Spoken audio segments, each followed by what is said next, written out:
Bonjour à tous et bienvenue sur ma chaîne. Alors aujourd'hui, on va faire un tour de carte qui s'appelle la mémoire du futur. Vous allez voir, c'est un tour très sympa. Là en ce moment, je fais beaucoup de tours de cartes parce que je suis tombé sur un livre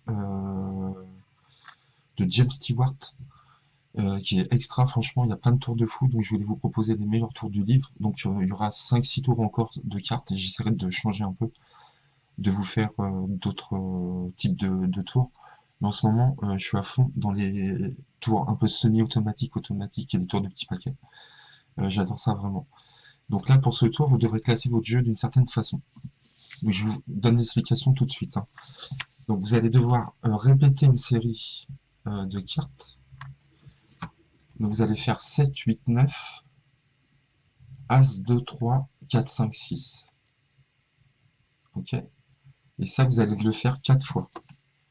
7, 8, 9, As, 2, 3, 4, 5, 6. 7, 8, 9, As, 2, 3, 4, 5, 6.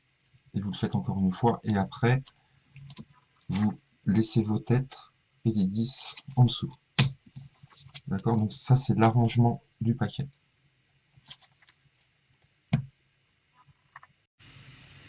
Ensuite, vous prenez les cartes en main et vous allez distribuer les cartes une à une comme ça. Le spectateur vous dira stop quand il le désire.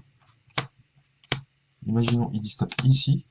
Vous prenez les 9 cartes suivantes. Vous lui dites, on va prendre les 9 cartes qui suivent. 3, 4, 5, 6, 7, 8, 9. On va les poser là. Ça, on va le remettre sur le jeu. Et vous allez dire que vous allez mettre ces cartes dans un certain ordre sur le tapis.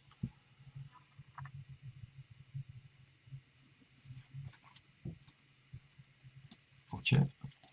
Donc vous distribuez des cartes comme ça sur le tapis.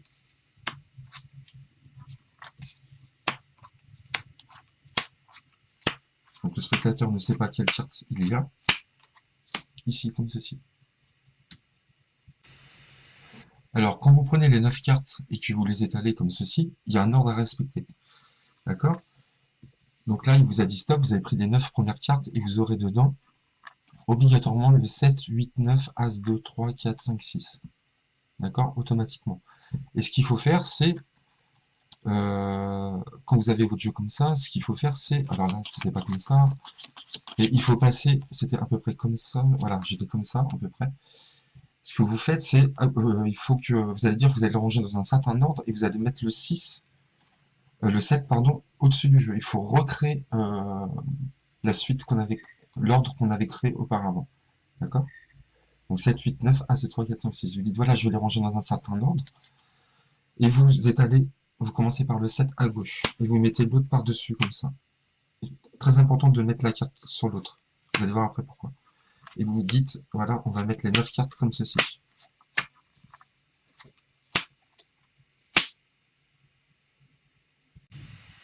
Ensuite, vous dites au spectateur qu'il va devoir toucher une carte avec son doigt, n'importe laquelle, d'accord? Et qu'il va devoir pousser les cartes. Donc, imaginons, il touche cette carte-là. Donc, euh, vous prenez, à votre tour, vous dites, ok, enlevez votre doigt, vous mettez votre doigt, et vous poussez, vous dites, regardez, je vais toucher votre carte et je vais la pousser vers la droite, ici, en dessous des autres cartes, elle est ici. On regardera après ce que c'est, on verra tout à l'heure. Mais sachez une chose, c'est que c'est celle d'en bas. Vous égalisez, d'accord? La carte du spectateur sera tout en dessous du paquet. On verra après. Vous reprenez le jeu, vous reposez les 3 cartes suivantes ici, et vous lui dites de couper en deux où il veut, deux piles, n'importe quel où il veut. Donc il va couper. Il n'est pas obligé de couper au milieu, hein. Donc il coupe, et vous allez lui demander de compter chacune, le nombre de cartes dans chaque pile. Donc il va compter 1, 2, 3, 4, 5, 6, 7, 8, 9, 10, 11, 12, 13, 14, 15, 16, 17, 18, 19, 20, 21. 21, si vous voulez, vous pouvez retourner les cartes. Vous reprenez les cartes, vous dites, vous avez compté 21, on va mettre 21 pour que vous vous rappeliez. Donc vous mettez un 2 et un As pour faire le chiffre 21. Pareil, il compte l'autre. 1, 2, 3, 4, 5, 6, 7, 8, 9, 10, 15, 16, 17, 18, 19, 20, 21, 22, 23, 24, 25.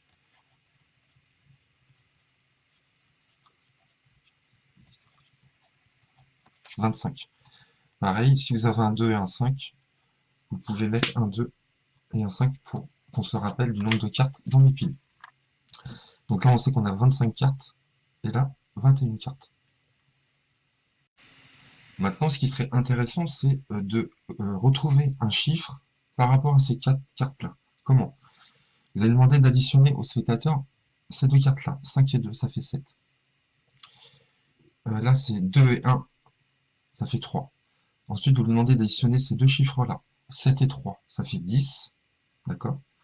Il nous faut un seul chiffre aussi. Donc 1 plus 0, c'est égal à 1. D'accord? Donc c'est égal à un as. On a trouvé la valeur de la carte grâce à ces quatre cartes. C'est un as. Et ce qui serait fort, c'est que la carte sur laquelle vous êtes tombé tout à l'heure, vous avez touché votre doigt, soit un as aussi. Donc on va vérifier, vous vous rappelez que la carte était sous le paquet. Vous retournez le paquet et vous montrez également que la carte touchée tout à l'heure était un as. Et on retrouve bien l'as ici et l'as ici, le chiffre choisi.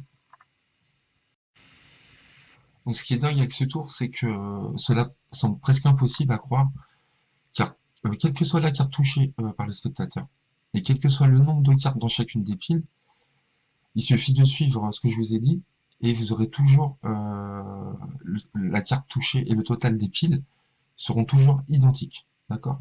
Peu importe ce que vous faites à chaque fois. Donc voilà, j'espère que vous avez compris. Si vous voulez, je vous donne un petit exemple vite fait. Donc après que vous êtes là, pour récupérer des cartes, vous aurez un petit montage à faire, mais ça va aller vite. Donc les têtes et les 10, vous les mettez de côté. 7, 8, 9, As, 2, 3, 4, 5, 6, 7, 8, 9, As, 2, 3, 4, 5, 6. Je vais faire un autre exemple pour les chiffres, pour que vous compreniez bien à la fin. Ce sera un peu plus clair. J'espère que je ne tomberai pas encore sur l'As. Maintenant, je changerai, je toucherai une autre carte. 7, 8, 9, As, 2, 3, 4, 5, 6, 7, 8, 9, As, 2, 3, 4, 5, 6. Voilà. Votre montage est fait. Ok, vous avez le 6 à la fin. D'accord? Et pas le 7. Je vérifie. 1, 2, 3, 4, 5, 6, 7, 8, 9, 1, 2, 3, 4, 5, 6, 7, 8, 9. Ok, on est bon. On met ça là. Tac. On dit au spectateur de dire stop quand il le désire. Ici, on met de côté. On prend les 9 premières cartes. 3, 4, 5, 6, 7, 8, 9. Donc là, le spectateur a l'impression vraiment qu'on prend des cartes au hasard. Vous remettez les cartes par-dessus. Et vous dites, voilà, je vais faire les classer dans un set en ordre. Donc là, parfait. Vous voyez, là, j'ai coupé vraiment parfait. Le 7, 8, 9, As, 2, 3, 4, 5, 6, il est dans l'ordre que je veux. Donc j'ai rien à toucher. J'ai pas de coupe à faire. Donc je mets les cartes comme ceci. Et je vais dire au spectateur de toucher une carte. D'accord? Donc imaginons, il touche celle-ci. Donc on va pousser toutes les cartes. Vous lui dites bien, regardez, j'ai toujours mon doigt sur la carte. Et votre carte est en dernière position. On la verra après. Ok? Vous remettez la carte ici. Celle qui reste. Il coupe où il veut. En deux piles, il compte. 1, 2, 3, 4, 5, 6, 7, 8, 9, 10, 15, 16, 17, 18, 19, 20, 21, 22, 23. Vous mettez 1, 2, 1, 3. Faites-le, ça c'est sympa parce que les gens se rappellent bien du chiffre comme ça. Pour compter après, c'est plus simple. Là, 1, 2, 3, 4, 5, 6, 7, 8, 9, 10, 11, 12, 13, 14, 15, 16, 17, 18, 19, 20, 21. Vous mettez 1, 2 et un As. OK. Et vous dites, voilà, on va devoir trouver un chiffre par rapport, un nombre par rapport à ces cartes-là. Vous allez additionner ces deux cartes-là, ces deux-là. Donc là, on a 3 et 2, 5. 2 et 1, 3. On a 8. D'accord? 2, 3, 3, 5. Et vous dites, voilà, vous avez trouvé le nombre 8 avec ces cartes-là. Et ce qui serait fou, c'est que la carte que vous avez touchée tout à l'heure serait également un 8. Et vous retournez les cartes et c'est bien un 8. Pourtant, il y a des cartes différentes. Ok? Vous pouvez montrer comme ça. Et on tombe encore sur le 8. D'accord? Par exemple, si vous avez un 7 et un 5 ici, ça fera 12.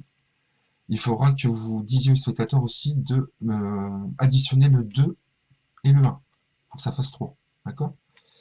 Si vous avez un 16 ici, par exemple, 16, il faudra qu'il additionne le 6 et le 1, ce qui fera 7. D'accord?